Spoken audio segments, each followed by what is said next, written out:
Halo semuanya, kita lanjut kembali ya pada materi kita yaitu tentang lumut kerak.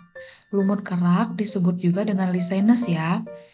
Nah, selain dari bersimbiosis dengan tumbuhan tinggi, ternyata jamur juga bersimbiosis dengan alga dan disebut dengan lumut kerak.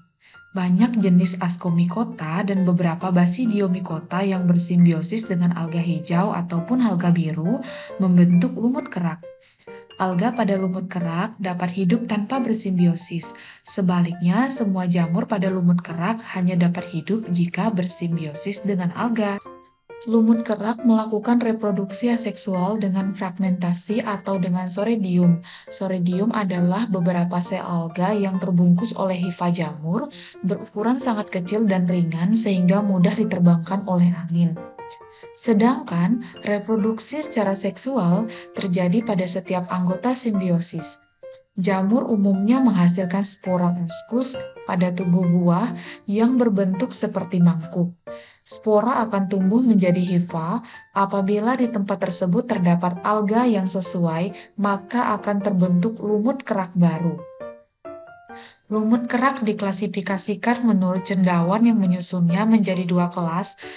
Yang pertama adalah kelas Ascolicenes. Dalam golongan ini biasanya membentuk semak kecil dan banyak terdapat pada pohon-pohon dalam hutan, lebih-lebih di daerah pegunungan.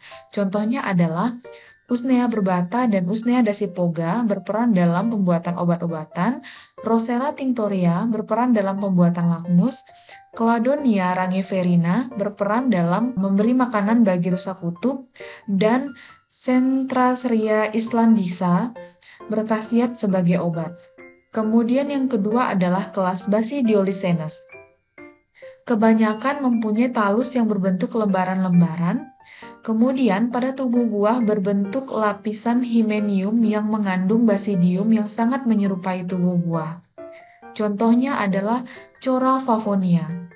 Manfaat dari lumut kerak adalah yang pertama, sebagai tumbuhan perintis atau pionir, yang kedua, sebagai indikator atau petunjuk adanya polusi udara, yang ketiga, dalam bidang industri dapat dimanfaatkan sebagai penyamak kulit, bahan pewarna, dan bahan kosmetik. Yang keempat, di daerah tundra, lumut kerak merupakan makanan bagi rusa kutub.